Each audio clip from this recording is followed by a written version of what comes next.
ड्रामे की next episode में आप लोग देखेंगे कि साद कहता है कि इस बार मैं ज़ायरा को हासिल करके ही रहूँगा।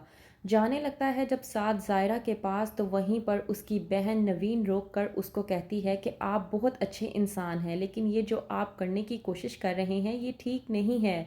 आप बहुत अच्छे तरीके से जानते हैं कि ज़ायरा ने आपको एक बार नहीं बल्कि कई बार कह दिया है कि वो आपको सिर्फ एक अच्छा दोस्त मानती है, इसके अलावा कुछ भी नहीं। और क्या आप जानते हैं कि ज़ायरा के घर के बाहर एक गाड़ी खड़ी हुई है और वो गाड़ी किसी और की नहीं बल्कि उमैर भाई की है। इसका मतलब तो ये हुआ ना कि उमैर भाई ज़ायरा को लेने के लिए आ चुके हैं। वो उनसे माफ़ी मांगने के लिए आ चुके हैं। इस बात पर साद नवीन से कहता है कि ऐसा कुछ भी नहीं है। कहता है साद अपनी बहन नवीन से कि ज़ायरा अपनी ज़िंदगी में एक बार गलती कर चुकी है और दोबारा उसे गलती मैं हरगिज़ नहीं करने दूंगा, और इस बार मैं ज़ायरा को हासिल करके ही रहूँगा और ये मेरा वादा है तुमसे। ये कहकर साद ज़ायरा के घर पर चला जाता है और जब जाकर देखता है तो वहाँ पर उमैर पहले से ही मौजूद होता है और ज़ायरा से बात कर रहा होता है। कहता है उमैर ज़ायरा से कि मुझसे बहुत बड़ी गलती हो गई जो मैंने तुम पे भरोसा नहीं किया, मैं तुमसे माफ़ी मांगने के लिए आया हूँ, प्लीज़ मुझे माफ़ कर दो। इस बात पर ज़ायरा कहती है उमैर से कि मैंने तुमसे मोहब्बत की थी और तुमने मुझे मोहब्बत में रुसवाई दी।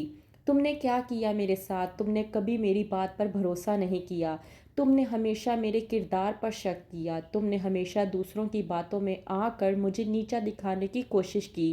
कहती है ज़ायरा उमैर से कि मैं तुम्हें एक बार नहीं बल्कि बार बार इस बात का यकीन दिलाने की कोशिश करती रही कि मेरे और साद के दरमियान कुछ भी नहीं है। मैं सिर्फ उसे एक अच्छा दोस्त मानती हूँ, इसके अलावा कुछ नहीं। और ये बात भी तुम बहुत अच्छे तरीके से जानते हो कि मेरी और तुम्हारी मुलाकात भी सिर्फ उसकी वजह से ही हुई थी। अगर ऐसा कुछ होता तो मैं तुम्हें पहले ही बता देती, लेकिन तुमने कभी मेरी बात पर भरोसा नहीं किया। तुमने हमेशा मेरे किरदार पर उंगली उठाने की कोशिश की, हमेशा ज़ोया के आगे मुझे नीचा दिखाने की कोशिश की, अपने बाप की बातों में आकर मुझे हर बार झूठा साबित करने की कोशिश की। तुमने मुझे घर से बाहर निकाल दिया, तुमने मेरी इज्जत की धज्जियां उड़ाने की कोशिश की, और यही नहीं बल्कि अपनी माँ को भी इतना बुरा भला कहा। और अब आके तुम मुझे ये कह रहे हो कि तुमसे गलती हो गई। तुमसे गलती नहीं बल्कि गुनाह हुआ है उमैर, और इस गुनाह की कोई माफ़ी नहीं है।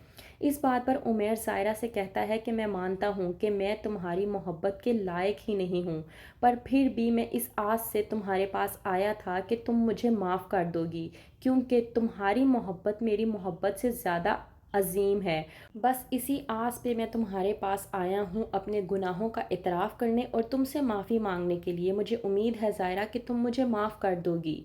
ज़ायरा जो कि पहले ही पूरी तरह से मजबूर हो चुकी है, और वो उमैर से इस हद तक मोहब्बत करती थी कि उसने तमाम तर उसकी गलतियां माफ़ कर दी। दोनों गले लग के एक दूसरे के रो ही रहे होते हैं कि वहीं पर साथ उन दोनों को देखकर पहले तो बहुत ज़्यादा शॉक्ड हो जाता है, लेकिन फिर बाद में ज़ायरा की खुशी में ही अपनी खुशी को तलाश करते हुए वहाँ से चले जाता है। वहीं पर दूसरी तरफ अगले दिन लेकर आता है उमैर ज़फ़र को अपने साथ। नसरीन ये देखकर हो जाती है परेशान कि ज़फ़र आखिरकार यहाँ पर क्या कर रहा है। तो ज़ायरा कहती है उमैर के साथ मिलकर कि हम लोगों ने फ़ैसला किया है कि हम आपकी और ज़फ़र अंकल की शादी कर देंगे। इस बात पर नसरीन हैरान हो जाती है और कहती है कि ये भी कोई उम्र है भला अब शादी करने की।